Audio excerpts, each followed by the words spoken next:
Thank you very much, Mark, for the kind introduction and also for having me, and apologies for being so late. I promised to give another talk nearby at the representation office of the European Union, and luckily I could just walk over, but it took a little, so I missed all the other presentations, and sorry if I don't directly respond to the one or the other thing that has been said before.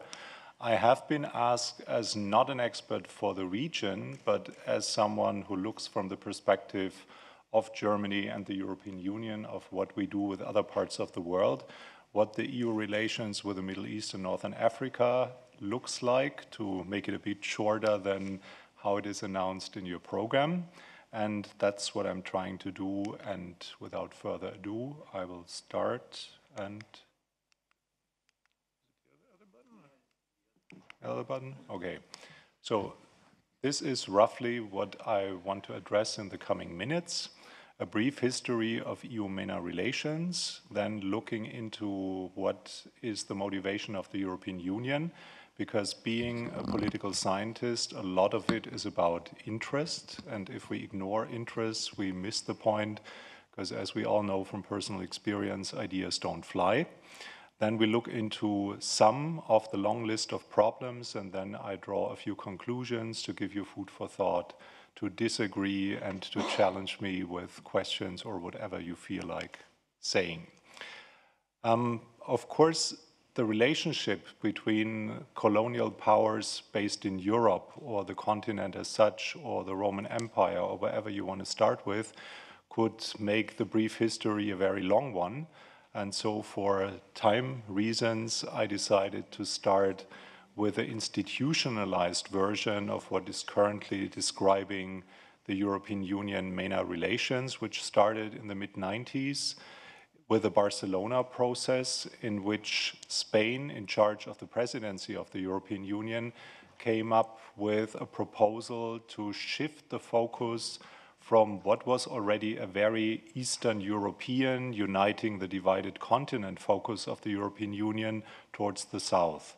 Because every EU member state has its own history and its own priorities, and the rotating presidency allows to shift the focus, which is what Spain did, and triggered something like we have to establish a more institutionalized and comprehensive relationship with a wider region, which was launched in Barcelona, and ever since we had something like the southern flank of what in a bigger picture became the European neighborhood policy. What actually happened was that although the institution was there and the invitation expressed by the former Commission President Romano Prodi was about we make customized bilateral relationships with everyone around the Mediterranean in what he called everything but institutions. So this sounded like as if it's a menu. You can add your shopping list to what you think is beneficial to work with the European Union, but the add-on but institutions is the sugar-coated version of we make the rules and you accept them, so share of power is not part of the picture, because only the ones who are in the European Union have a say in the decision-making, and the partner is more or less bound to what the club defined as their policies that are open for negotiations. So therefore, it didn't really lead to much for countries that didn't expect to become one day a member of the European Union, although there is no geographical definition what makes a European Union member state geographically speaking. Once Morocco applied for membership and it was rejected with a simple "you're not located in Europe." But we have a number of exceptions in which this pure definition of what could be a candidate country is more a political matter of definition, including Turkey, for example, which is 95% of its territory in Asia, and it didn't stop the European Union to grant candidate status to Turkey. So there are a number of exceptions, and in the end, it's a political choice. So the focus at the time was much more on what needs to be done to make eastward enlargement a smooth and successful project to reunite the divided continent. And the shift of the focus that was launched in the Barcelona process didn't really lead to much, which made the former French President Sarkozy launch a Union for the Mediterranean as another French initiative, as some sort of a dual structure for what was already there as the Barcelona process that didn't really lead to much. And it still exists as something like an additional organization to boost the relationship and to find solutions in a customized way outside of the framework of the European Union. And then the Arab Spring happened, and a lot of high-flying expectations about could this be the long-expected development that the European Union has such a wonderful model to offer, to be a peace project, a stability project, a prosperity model. And by providing something like multilateralism in practice, other countries can't wait to imitate this and to become more like the European Union, as if this is in a similarly idealistic idea like the end of history after the fall of the Berlin Wall, the idea of there is a Western-type democracy and a capitalist model, how we run an economy, and then the rest of the world would just follow and we happily live together in this kind of liberal approach, which didn't happen, as you all know. So what happens beyond the direct neighborhood of the member states in the Sarkozy's Union for the Mediterranean is something like an intensified exchange of bilateral meetings on different levels.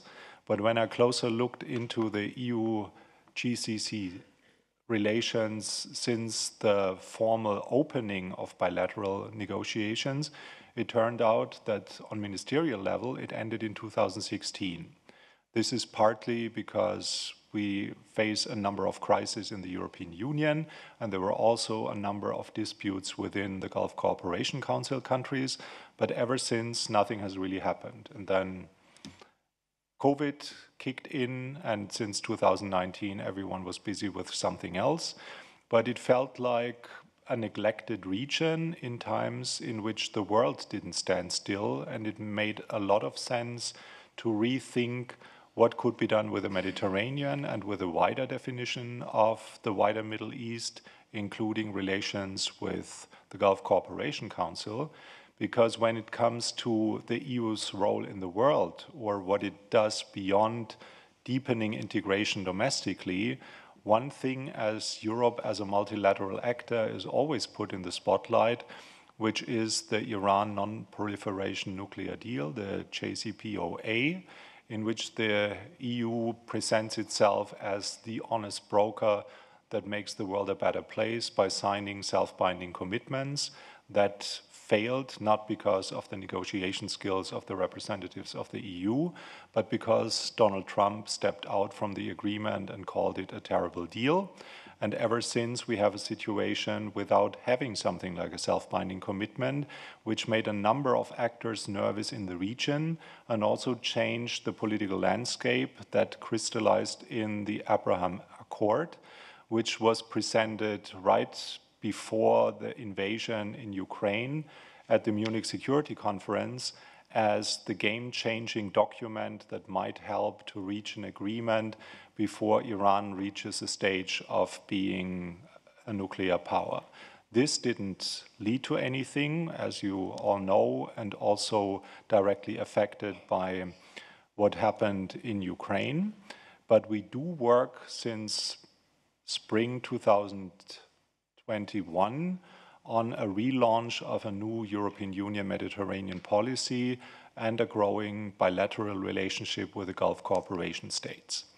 The reason why it is seen as beneficial for the European Union to relaunch a new policy, which is still in a discussion among the different institutions.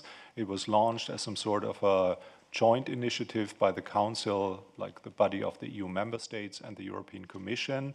And the Parliament is still waiting to comment on the initiatives provided by the two other institutions, is a long list of areas in which the EU expects this to be beneficial in a changing geopolitical environment. The one thing is stability. This was something that could also be seen as something like a hypocritical attitude of the European Union in times before the Arab Spring, in which it was sort of beneficial to be surrounded by autocratic regimes that kept everything under control by using force. And with the Arab Spring, it was warmly welcomed that people stand up and fight for their rights and for the interests. There's a growing interest in energy that some countries bilaterally signed as new agreements with Algeria, and discussions about could there be more liquefied natural gas being shipped from the Gulf states, or by turning it into bigger project like lighthouse project like Desert Tech some 10 years ago. So all of this is seen as sort of a natural match, that we still have a large energy hunger, and wind and solar is so much more available in the regions next door. And if we find a solution to ship energy on short distances from a desert to a densely populated consumer area like Europe, then this is something that can also be applied in other parts of the world. And the technology-rich members with climate change policies and a number of non-economic or energy-related topics like human rights, good governance, security policy, fighting terrorism, and last but not least, migration as an increasing problem that can only be solved if we all get our act together. So based on all these interests, one would expect that it has a very high priority to collaborate with states in the regions. But then we look at the list of problems, and I only mentioned a few, and I'm sure you can add a number of more, which explained why we haven't really achieved much, and it still takes time until the EU even formulates something like a comprehensive approach.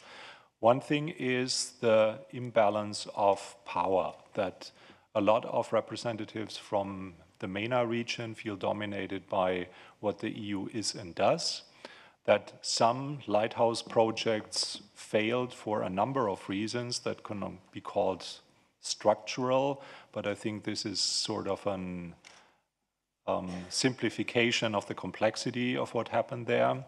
There's a lack of integration of the region, so we address it as a region, but there are so many tensions within, and such a lack of infrastructure that would be beneficial to form something like an integrated market or an intensified form of addressing problems cross-border, that it's possible to formulate something like a strategy, but the other side is not speaking with one voice as the European Union could if the High Representative or whoever speaks on behalf of the European Union is looking for a counterpart.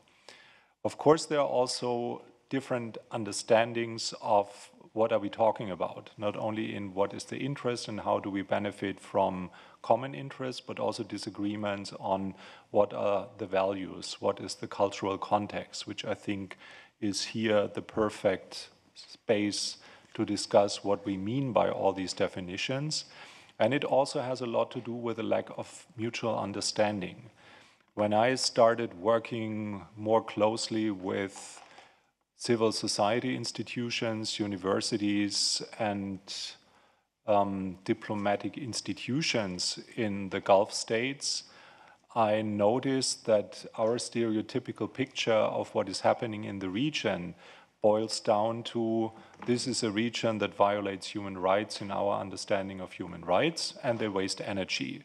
So both isn't sexy, and you don't find much of other information than this repetitive fueling of the two stereotypical pictures of what you need to know about the region, which is certainly not trust building, and it urgently needs events like what the ICD is doing to fight this and to address the complexity and the different readings and understandings, what's happening there and what is social process or progress and social learning that does exist in the region and that is simply underplayed and not noticed in our discourses in the European Union and Germany in particular.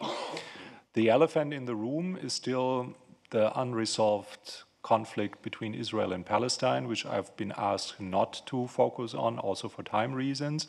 But there are a number of practical problems that need to be addressed because they directly affect the European Union and its perception of what's happening in the region. And last but not least, this is not just a bilateral matter of what do we want and what does the other side want, and then we happily find a compromise, but there are so many other players that increase their influence in the region that we can't understand what's going on, for example, in Libya, without paying attention to the role of Russia, Turkey, Iran, Qatar, Saudi Arabia, the Muslim Brotherhood, and you name it. So in order to leave some time for question and answers, I draw a few small conclusions, which is, if we look at how our Western foreign policy and security policy ticks, then it's not just a question of what is the European Commission doing and providing as a framework for a bilateral agreement with the region, but it's also what is on the agenda in our political discourse.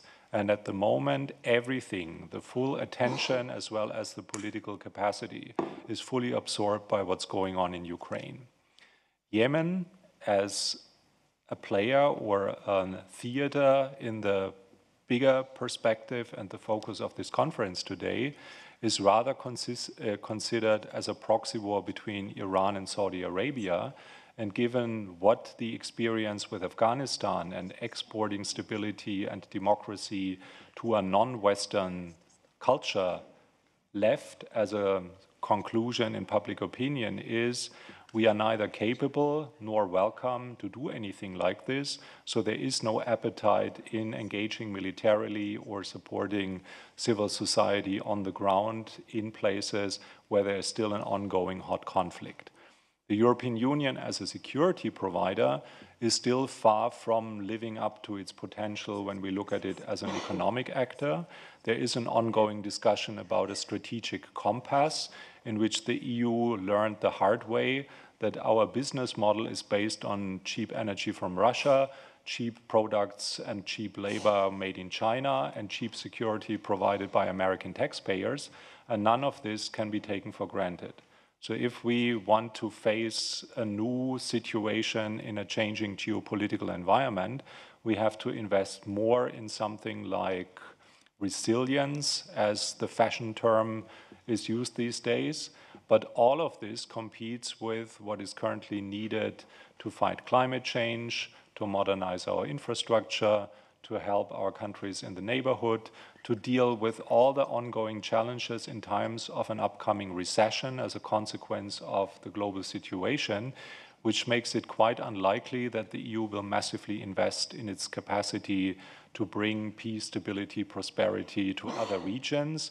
And in its strategic compass, it rather defined itself as a regional player and not as a global player, which will still lead to something like price to pay for the United States that ask Europe to do something in return for the massive investment of America being engaged in Ukraine. But that doesn't come for free. And therefore, my expectation is that even if it's more interesting for the European Union to intensify its direct relations in the direct neighborhood, it will be more likely that European countries will be asked to engage more in Asia, because this will be the next theater in which we will see something like a systemic conflict. Everything else you can read from here, which in the end leads me to the final comment on what is already known as some sort of a stereotypical picture of the EU as a provider of foreign policy and security, that there is a growing expectation capability gap.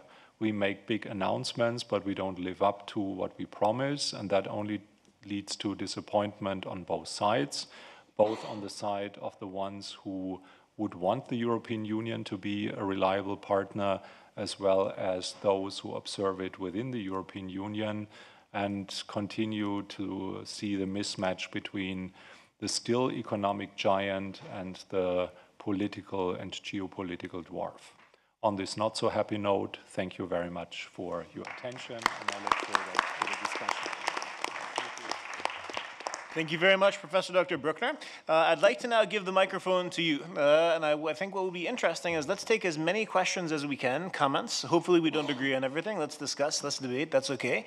And what I would suggest, brief questions, brief comments. We'll try to hear as many voices as we can, and then maybe we give it back to the panelists. And I would say they can respond to the question they feel most appropriate for them. And that will enable, hopefully, as many voices as possible to be heard. I was told our colleague from California was waiting in line next. And if you guys could then afterwards just raise your hand so I have a sense who's next. We will try as democratically as possible to include as many voices as we can. I see there as well, please. Well, you're very kind, thank you. And I feel very fortunate to be at this forum and engage in these subject of consultation.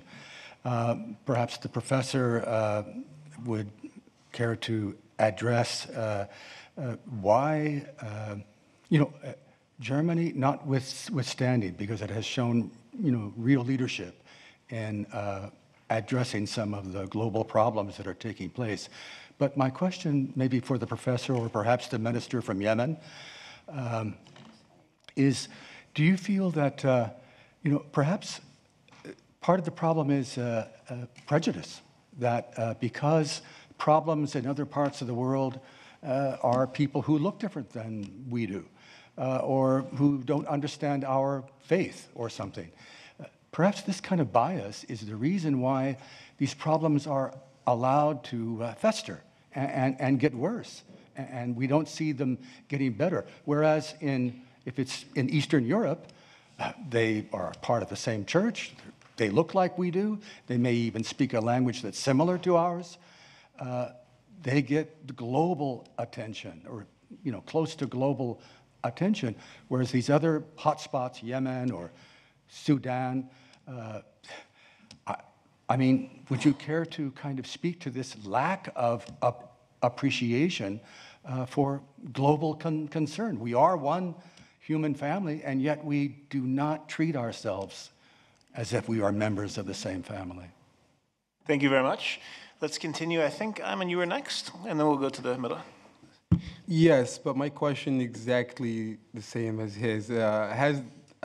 So what do you think we can do to change the narrative? That's my question. Because as you stated, both of you, the Minister of Yemen and yourself, is that the same drones that have been used in Yemen are being used in Ukraine, and it only came to the news and everybody heard about it when it was happening in Ukraine, and nobody knew about it when it was going on in Yemen. So it's the same question: how can we change the narrative from the Middle East perspective and even the EU perspective? What can other countries do?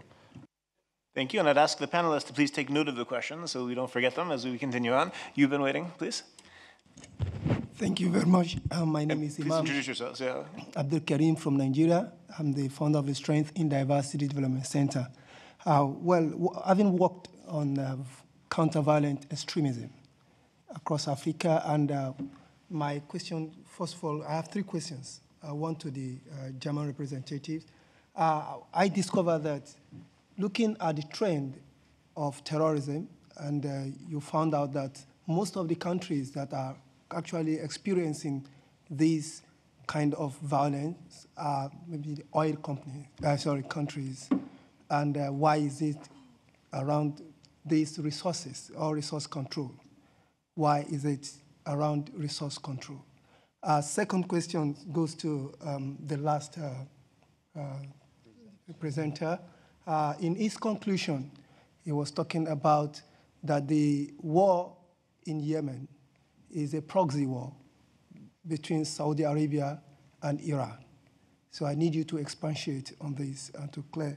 Then I'll go back to the minister from Yemen. There was a question from the youth to you, and the way you tried the question, I'm not comfortable because, and I feel that if you're looking at the trend of the Houthis, because you're looking at the Yemen as a state, the government of Yemen is trying to protect the state and not getting that kind of support as the Houthis are having. Like you pretend, you talked about Iran supporting the Houthis. Now, the Houthis, if you are not concentrating on your youth, if, for instance, the youth are being neglected, and the answer is just well, we will look into it. This, to me, is not satisfactory to addressing a conflict that could be, escalated by the strength of the youth. So I think you need to look at this very well. Thank you.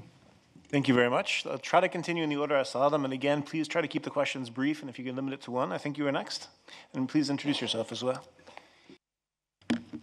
So my question was, it was to everyone really, whoever feels most appropriate to answer. But it's just that we've mentioned quite a lot about Germany's input into the conflict. So, and I understand that there's been also quite a lot of international aid towards Yemen.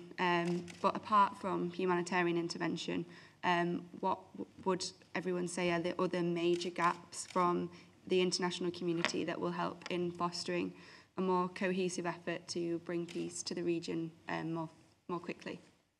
Thank you very much. And we may not have time to answer all these questions, but let's at least pose the questions and at least have the voices heard. Let's continue in the center, and then we'll go to the back. Yeah, as I am a Libyan citizen, like I worked also in journalism, my question is like about the weak European non-unified stance in North Africa. Like in Libya, Turkey played a very huge role against the Russian aggression. However, like the European countries were not very strong in their like stance. So what was the reason in your opinion? Thank you. Now let's go to the back again, and then over. Good afternoon. My name is Lukman Muhammad Awal. I'm from Nigeria. I'm a Muslim historiographer. I take a very spiritual interest in the Islamic side of it.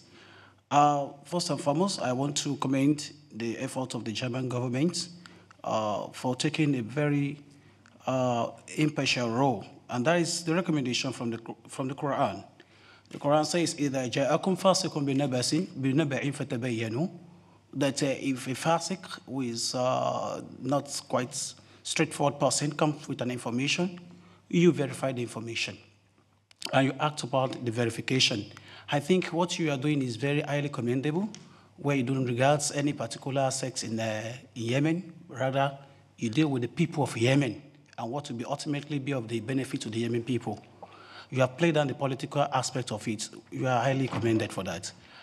For my brother who is from Yemen, I want to say you should explore the importance of what the Quran have said earlier. The Quran says, "As-sulhu khair." As-sulhu khair. Reconciliation is good. So I want to recommend that you go back home and you reconcile with your brothers. Because if you keep your house in order, then the others have their own vested interest as well. And you cannot know, like with the saying in my area where I come from, Africa, you cannot stretch your back more than the person that is actually involved. Thank you. Thank you very much. Please. Yeah, you were.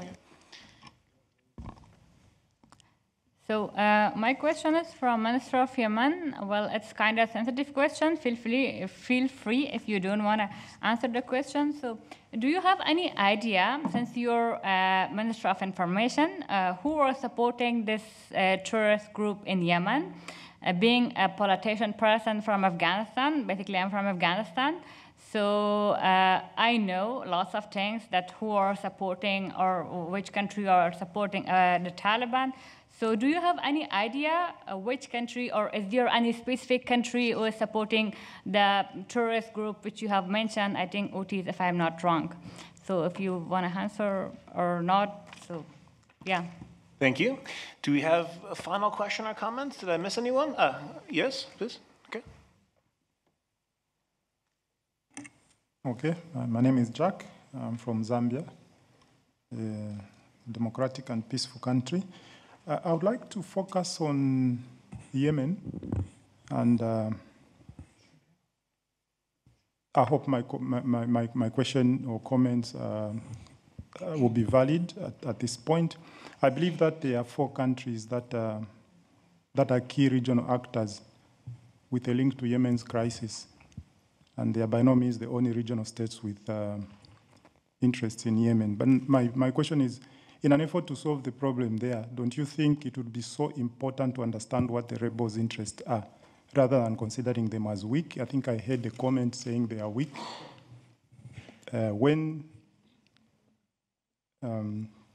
Yeah, and considering that they are weak, and when they have someone backing them, because I believe they have an impact there so far, because the government is not making any progress in halting the crisis, even though the government also has the backing of other nations. So I believe it will be important to consider both sides and see what they are, because of course they will say their interests are valid. The rebels will say they are fighting for what is valid. So it will be important to consider those two things. And finally, I would want to say, to find out if the EU, or Germany in particular, is doing enough to halt the political impasse in that country. And is it benchmarking its efforts against external opposition? Or perhaps also the EU is just looking at its own interests in that area. So that's what I really want to know. I appreciate that you are doing much in the humanitarian aid, but even though you are doing the humanitarian aid, I believe there are also interests that you are looking at. So at this point, is it going to be important that we focus on the lives of the Yemenis people? I think it has been, the war has been running for a long time, and there's there's massive impact that it has left in the people of Yemen. So I really want to find out there. Thank you. Thank you very much. The final question, there are two questions here, and then we actually have 1 minute before our time expires here, so we do have to be concise. Please. So I would like to talk about, from the CEO of Mosikan, he made two statements, right? One was Yemen as a ground for testing Iranian weapons war. So I want to know the perspective of Yemen ministry, but like the SWOT analysis, and like why Yemen, not Iran? In the statement, why Yemen, not Iran? Okay? And then the second statement he made is, a nation is as strong as we make them. So I want to get opinion from Dr. Ulrich on this. Thank you very much. Was there your neighbor? Okay, final question. I've seen in the slides that we were watching that about the definition of terrorism. I want to know why the German people, or I don't know, many other countries don't consider Houthis as terrorists, and what's the definition of terrorism in this context? And I don't know, but maybe killing people, prisoning and torturing people is not enough, and what should happen to consider them as terrorists, and if I'm thinking right or not, I don't know. Thank you very much. So we had two Mission Impossibles today. The first Mission Impossible was getting in this building. We succeeded despite our contact person being sick, so that was passed. Our second Mission Impossible is I don't want to be rude to our host. We were allowed to be here until 1. There is a tradition in Germany called the Akademisches Viertel when starting a seminar, so I think 10 minutes or so hopefully is not overstepping our bounds. But what I'd like to do is to take, let's say, 2 minutes comments from each of the panelists, maximum 2 minutes, it can be shorter. I'm going to set my little phone alarm so that it's fair for everybody. Everyone has 2 minutes. There's a saying in the tradition where somebody is approached and asked to write a short paper, and they said, I'm sorry, I don't have time to write a short paper. Let me write a long paper instead. And I'm thinking of that here. Obviously, these questions would take theoretically hours to do justice to, but I would ask you to be as concise as you can, maximum 2 minutes. I'd like to go in reverse order of the day. So if we could begin maybe with Jan St. Pierre to give the comments that you feel are appropriate that you can give in a limit of 2 minutes. That would be, I think, a great way to conclude the session, and hopefully without overstepping our bounds with our host, the German Parliament. So Jan St. Pierre, I will start the 2-minute alarm. So my 2-minute drill, that's another sports reference. Yeah, so last question, Houthis and being labeled terrorists. They were labeled as terrorists for 1 year, terrorist organization by Trump. That was an executive order. Then that label was removed by Biden. The reason for this has a lot to do with the sanctions that surround it. And for example, one of the big questions was humanitarian effort. And getting that label and having having other countries has an impact. The other one was also in the peace discussion, the peace talks, trying to facilitate easier access. So by removing that label, that was partially a concession to the Houthis to facilitate talks. So, that label has nothing to do with technicalities. The definition of terrorism in general, no one agrees on it. That's the first. I can only, then the other one, you mentioned a gap in the international community. I think the biggest gap is tunnel vision. I think we're not able to look at problems separately, and not separately, but as being interlinked, interdependent, and that's one of the biggest gaps.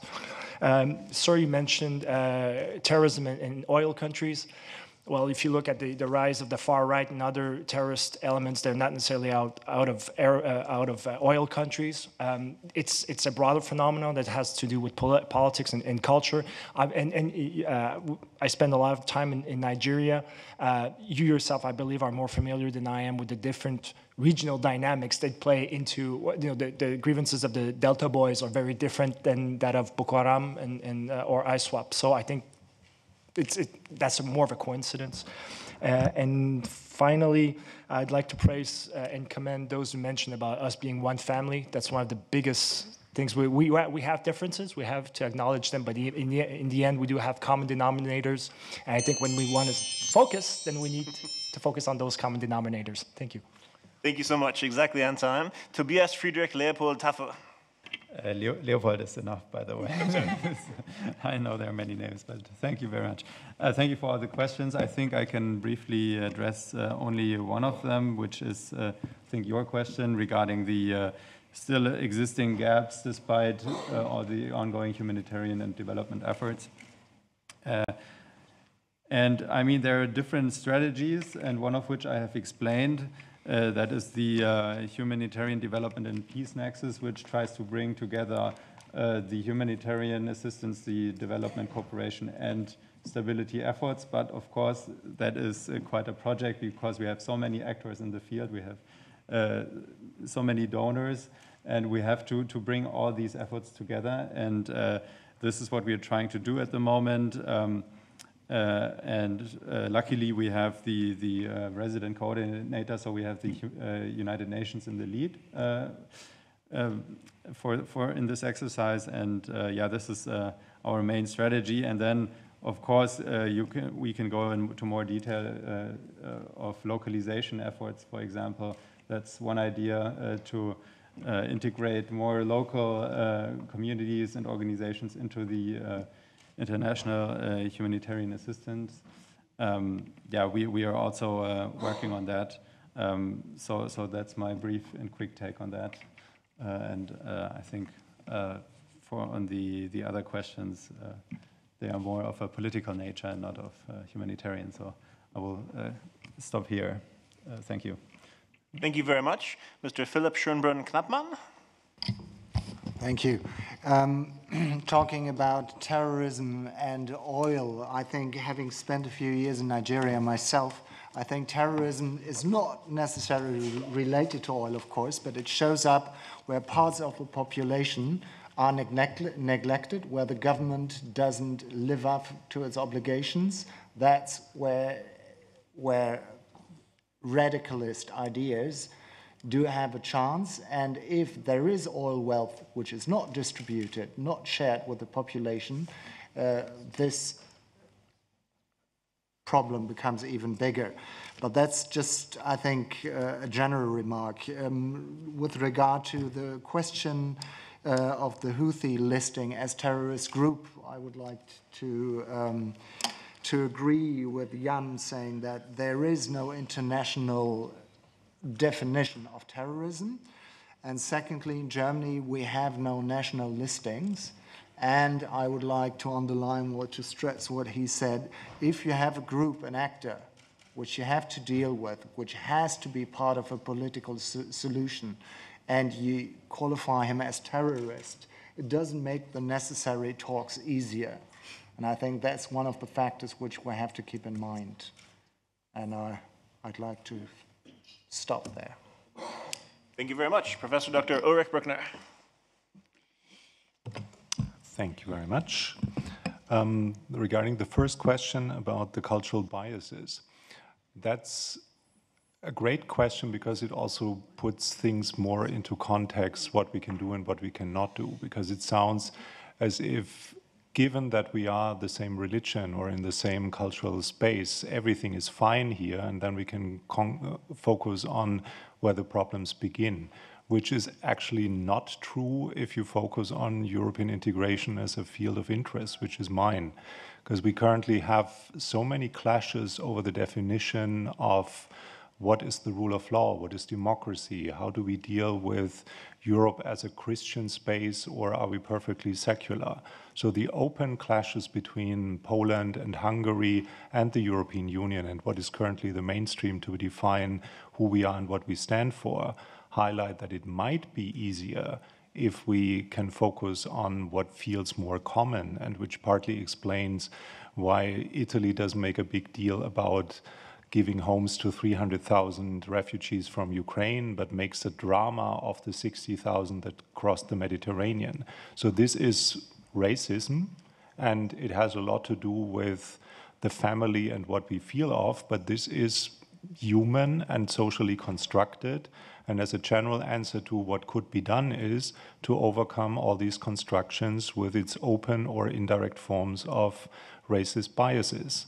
But it's also a capability question. And the capability question I mentioned in my talk leads to something like, don't overestimate the potential of the EU or Germany in particular. We do a lot, and we also serve as a role model when it comes to reconciliation, because we managed to live happily in peace with former enemies that used to be eternal enemies, like my grandfather had to hate the French. And this is what we can bring to the table, but not solve the problems of the world. Thank you. Thank you very much. And Your Excellency, Minister Momar Al-Aryani, I'd be grateful if we could try to keep it concise because we have the translation as well. Please. سؤال سعادة الأستاذ العزيز حول موضوع العنصرية في التعامل ما بين الملف اليمني والملف الأوكراني.